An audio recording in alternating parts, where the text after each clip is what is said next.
This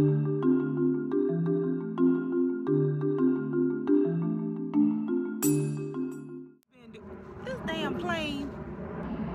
I gotta let the plane fly by. It's kind of weird with that going on, you know. Okay, so I'm scrolling through my timeline and I see a video clip of the Steve Wilkos show. This show is about two teams revealing if the guy in the relationship is the father or is the biological father of the two children that they have.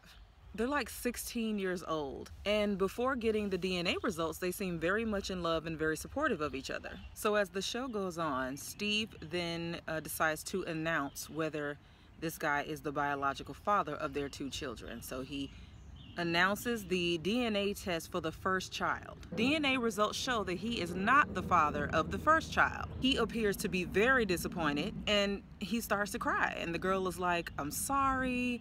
She's crying, he's crying. Typical talk show shenanigans, but very real life. They discuss the results a little bit more, and then he announces the DNA results of the second test for the second child. He is not the father. At this point, he begins to break down, and rightfully so. Then his mother, who is also on the stage, says, "That's okay, I'm gonna be the grandmama anyway," which is what black women do. We quick to raise other folks' children. Even if we broke and struggling to make ends meet for our own immediate families, we will still take on more obligation and responsibility. At one point, he gets super emotional. He gets up from his seat, he runs into his mother's arms, and he says very tearfully, "I want to go home." That was a real response from a child. His mother then says, "You love these babies. You gonna be a man and keep doing what you've been doing. I know it's hard, but you gonna get through this." Get through what? He could have dipped as far as I was concerned. I would not have been mad. That's y'all problem.